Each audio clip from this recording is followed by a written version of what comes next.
बना सकती हो? अरे एक कोशिका बना सकती हो?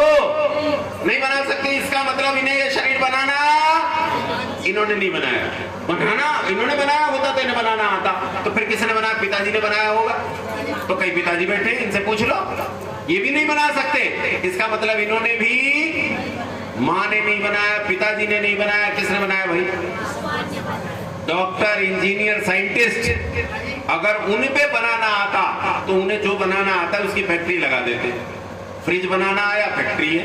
वॉशिंग मशीन बनानी आई, फैक्ट्री है। कार बनानी आई, फैक्ट्री है। अगर बच्चा बनाना आ जाएगा तो फैक्ट्री लगाओगे और फिर दुकान से खरीद के लाओगे कुरकुरे की तरह। बोले 10 रुपए वाला देगा एक बच्चा है, एक पॉलिटेक्निक दे, एक इंजीनियर दे, एक डॉक्टर दे, एक पॉलिटिशियन दे, एक राजनेता दे, भ्रष्ट सा देना थोड़ा है।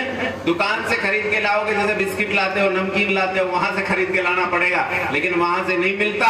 माँ के गर्भ से पैदा होता है। माँ बनाना नहीं जानती, पिता बनाना नहीं जानता, दुनिया में कोई बनाना नहीं जानता, लेकिन जो बनाना जानता है, एक बात तय है, वो दुनिया में सबसे ज्यादा बुद्धिमान है, क्योंकि ऐसी मशीन दुनिया के सारे लोग मिलकर भी नहीं बना सकते। बोला ऐसा है कि नहीं है? तो जो दुनिया में सबसे ज्यादा बुद्धिमान है उसे संस्कृत भाषा में कहते हैं सर्वज्ञ। बोलो क्या कहते हैं? सर्वज्ञ। कैसा है वो? बोलो सर्वज्ञ है। और जैसे ही तुमने कहा है, उसका अस्तित्व सिद्ध हो गया।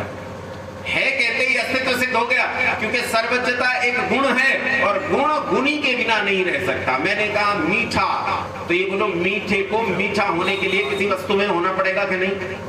ना बोलो। खट्टे को खट्टा होने के लिए किसी वस्तु में होना पड़ेगा कि नहीं? काला, गोरा, लंबा, छोटा, मोटा, ये गुण है और गुणों को गुणी के आश्रय की जरूरत होती है। बिना गुणी के गुण रह नहीं सकता। जब हमने सर्वज्ञ कहा तो उसका अस्तित्व सिद्ध हो गया। तो बोलो ईश्वर है कि नहीं है? है। कैसा है? सर्वज्ञ है। कैसा है? बोलो सर्वज्ञ है। एक बात और कह के बात खत्म करूंगा। टाइम हो गया क्या मेरा? चलिए, हो गया? हाँ हो गया टाइम। हाँ वैसे आप ही बता दिया करो, है ना, मुझे पता नहीं चलता। वैसे भी जब आदमी का टाइम हो जाए तो गंगा जल ले आना चाहिए। हाँ नहीं तो अब अगले को पता ही नहीं चले तेरा टाइम हो गया, जिए जा रहा है। ध्यान रखना चाहिए। एक और बात ध्यान से सुनो, बस एक बात बता दो मुझे और उसके बाद खत्म करते हैं। एक मैं बताऊंगा, एक तुम बताना। देखो, जिनमें जीवन नहीं होता ऐसी वस्तुओं को जड़ कहते हैं। क्या कहते हैं भाई? और जिनमें जीवन होता है ऐसी वस्तुओं को चेतन कहते हैं।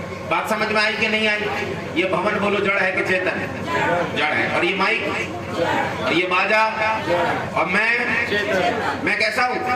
अगर मैं मर जाऊं तो मेरा जो शरीर पड़ा होगा वो कैसा होगा?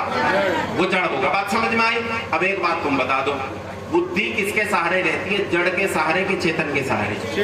किसके सहारे रहती है? तो जो सर्वज्ञ है, सबसे ज्यादा बुद्धि वाला है, बोलो जड़ होगा कि चेतन होगा? चेतन होगा। ध्यान से सुनो, बुद्धि जड़ के सहारे नहीं रहती। बुद्धि किसके सहारे रहती है? चेतन के सहारे रहती है। तो वो चेतन है, चेतन है, चेतन है। दोबारा सुनो, जड़ नहीं है, नहीं है, नहीं है। जो लोग जड़ में ईश्वर की बुद्धि करके जड़ की पूजा करते हैं, वो ईश्वर की पूजा नहीं करते, वो पदार्थ की पूजा करते हैं, वो संसार की पूजा करते हैं। और अभी बहन जी बता रही थी ना, जो संसार की पूजा करता है मरते समय उसके मुंह से ओम नहीं, फिर तो यूं ही कहेगा कमला का पति है, फिर ओम नहीं निकलेगा, क्योंकि उसका अभ्यास ही संसार को पूजने का हो गया है। उसका अभ्यास चेतन को पूजने का नहीं रहा। इसलिए चेतन की पूजना शुरू करो। चेतन को पूजोगे तो कल्याण होगा। बहुत धन्यवाद, प्रणाम।